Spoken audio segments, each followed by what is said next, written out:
Hi viewers, మీరు నా వీడియోస్ని చూడాలంటే ఈ లింక్లోకి వెళ్ళి సబ్స్క్రైబ్ అని క్లిక్ చేయండి. అప్పుడే నా లేటెస్ట్ అప్డేట్స్ని మేము బెల్లో పొందొచ్చు. ఇవి మనం ఇండియన్ బ్యాంకింగ్లో మనీ ఎలా ట్రాన్స్ఫర్ చేయాలో చూద్దాం. దానికోసం గూగుల్కి వెళ్ళి ఇండియన్ బ్యాంక్ ఆన్లైన్ కొట్టండి. ఇక్కడ మీకు కనిపిస్తుంది కదా ఇండియన్ బ్యాంక్ ఇంటర్నెట్ బ్యాంకింగ్.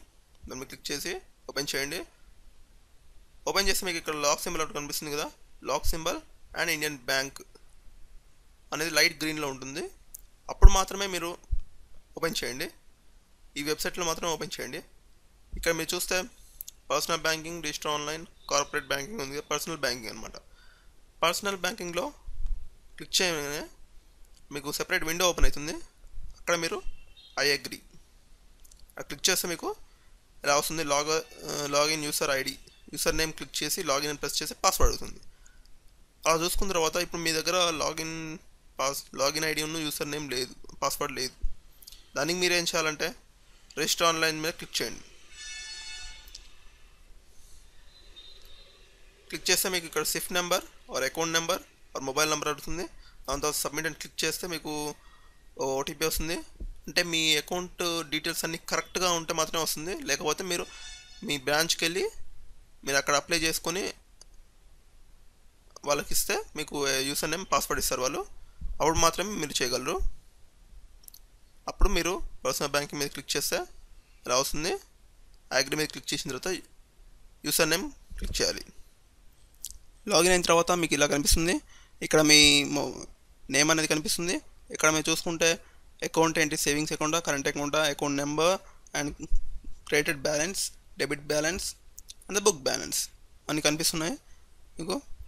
దాని తర్వాత మీరు ఫండ్ ట్రాన్స్ఫర్ చేసుకుంటే ఫండ్ ట్రాన్స్ఫర్స్ అని కనిపిస్తుంది కదా, ఇక్కడ ప్లస్ సింబల్ క్లిక్ చేయండి. క్లిక్ చేస్తే మీకు ఇక్కడ నెఫ్ట్ ఆర్ ఆర్టీజీఎస్ ట్రాన్స్ఫర్ అని కనిపిస్తుంది కదా, ఇందులో నుంచి ట్రాన్స్ఫర్ చేసుకోవచ్చు. కానీ దీంట్లో ఉన్న నెగిటివ్ పాయింట్ ఏంటంటే మీరు ట్రాన్స్ఫర్ చేయగానే ఎమ్మటే వెళ్ళవు. 1 అవర్ 2 అవర్స్ అలా పడుతుంది. అది బ్యాంక్ మీద డిపెండ్ అయ్యి ఉంటుంది. అలాగే ఇక్కడ చూస్తే కింద ఐఎంపిఎస్ 24/7 ఎప్పుడైనా మీరు ట్రాన్స్ఫర్ చేసుకోవచ్చు. మీరు క్లిక్ చేయడం ఆలస్యం, మీరు ఎవరికైతే పంపిస్తారో వాళ్ళ అకౌంట్కి ఏమంటే వచ్చేస్తాయి అనమాట. ఇన్స్టెంట్ క్యాష్ అనమాట. ఈ రెండు ఏది పంపించాలన్నా మీరు ఫస్ట్ బెనిఫిషియరీ అనేది యాడ్ చేసుకోవాలి. బెనిఫిషియరీ అంటే మీరు ఎవరికైతే పంపిస్తున్నారో వాళ్ళ అకౌంట్ డీటెయిల్స్ అనేది మీ అకౌంట్లో మీరు యాడ్ చేసుకోవాలి. దానికోసం మేనేజ్ బెనిఫిషియరీ కనిపిస్తుంది కదా, దాని మీద ప్లస్ సింబల్ మీద క్లిక్ చేస్తే మీకు ఇక్కడ యాడ్ బెనిఫిషియరీ మీద క్లిక్ చేయండి. అప్పుడు మీకు ఇక్కడ కనిపిస్తుంది type of the bank.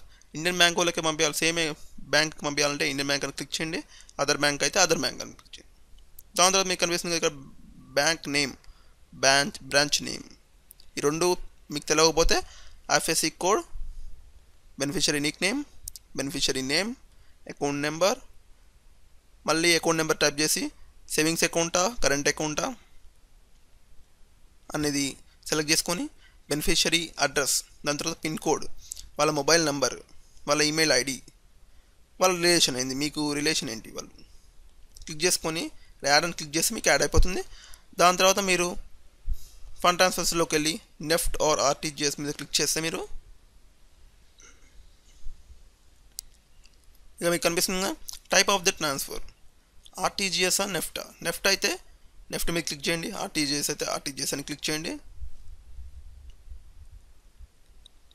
Payment amount అనేది ఇక్కడ ఫ్రమ్ అకౌంట్ మీ అకౌంట్ని సెలెక్ట్ చేసుకోండి. ఇక్కడ సెలెక్ట్ బెనిఫిషియరీ అంటే మీరు యాడ్ చేసిన బెనిఫిషియరీ అనేది ఇక్కడ లిస్ట్లో కనిపిస్తుంది. దాన్ని సెలెక్ట్ చేసుకొని అమౌంట్ క్లిక్ చేసుకొని అమౌంట్ ఎంటర్ చేసుకొని రిమార్క్స్ ఏమని ఇవ్వచ్చు మీరు దాన్ని ఎంటర్ చేసి ట్రాన్సాక్షన్ పాస్వర్డ్, అంటే మీరు నెట్ బ్యాంకింగ్ అకౌంట్ తీసుకున్నప్పుడు మీకు లాగిన్ పాస్వర్డ్ ఉంటుంది, ట్రాన్సాక్షన్ పాస్వర్డ్ రెండు ఉంటాయి అన్నమాట. ట్రాన్సాక్షన్ కోసం ఒక పాస్వర్డ్ ఉంటుంది. ఆ ట్రాన్సాక్షన్ పాస్వర్డ్ని ఇక్కడ మీరు ఎంటర్ చేసి ఇక్కడ సబ్మిట్ అని క్లిక్ చేస్తే మీ రిజిస్టర్డ్ మొబైల్ నెంబర్కి ఒక ఓటీపీ వస్తుంది. దాన్ని మళ్ళీ మీరు ఇలా ఎంటర్ చేసి సబ్మిట్ అని క్లిక్ చేస్తేనే మీ మనీ అనేది ట్రాన్స్ఫర్ అయిపోతుంది, లేకపోతే పోవు అనమాట. అలాగే ఇక్కడ ఐఎంపిఎస్ తీసుకుంటే ఐఎంపిఎస్ మీద ఫండ్ ట్రాన్స్ఫర్ టు అకౌంట్ మీద క్లిక్ చేయండి. క్లిక్ చేస్తే మీరు ఇక్కడ from account me account select చేసుకోండి. టు అకౌంట్ అంటే మీరు యాడ్ చేసిన బెనిఫిషియరీ, దాని తర్వాత వాళ్ళ ఐఎఫ్ఎస్సి కోడ్, దాని తర్వాత అమౌంట్, తర్వాత రిమార్క్స్, తర్వాత మళ్ళీ ట్రాన్సాక్షన్ పాస్వర్డ్ ఎంటర్ చేసి సబ్మిట్ అని క్లిక్ చేస్తే మీ మొబైల్ నెంబర్కి మళ్ళీ ఓటీపీ అని వస్తుంది. ఓటీపీ ఎంటర్ చేసి సబ్మిట్ అని క్లిక్ చేస్తే మీ అమౌంట్ అనేది ట్రాన్స్ఫర్ అయిపోతుంది. ట్రాన్స్ఫర్ అనేది ఎలా అయిందంటే ఇన్స్టెంట్ క్యాష్, అంటే మీరు ఇక్కడ క్లిక్ చేయడం ఆలస్యం మీరు ఎవరికైతే పంపించారో వాళ్ళ అకౌంట్లోకి వెంబడే వెళ్ళిపోతుంది అనమాట ఐఎంపిఎస్ అంటే. అదే నెఫ్ట్ ఆర్టీజీఎస్ అంటే అలా కాదు, టైం పడుతుంది. సో వ్యూవర్స్, నా వీడియో మీకు నచ్చినట్లయితే లైక్ బటన్ ప్రెస్ చేయండి మరియు సబ్స్క్రైబ్ చేసుకోండి. Thank you.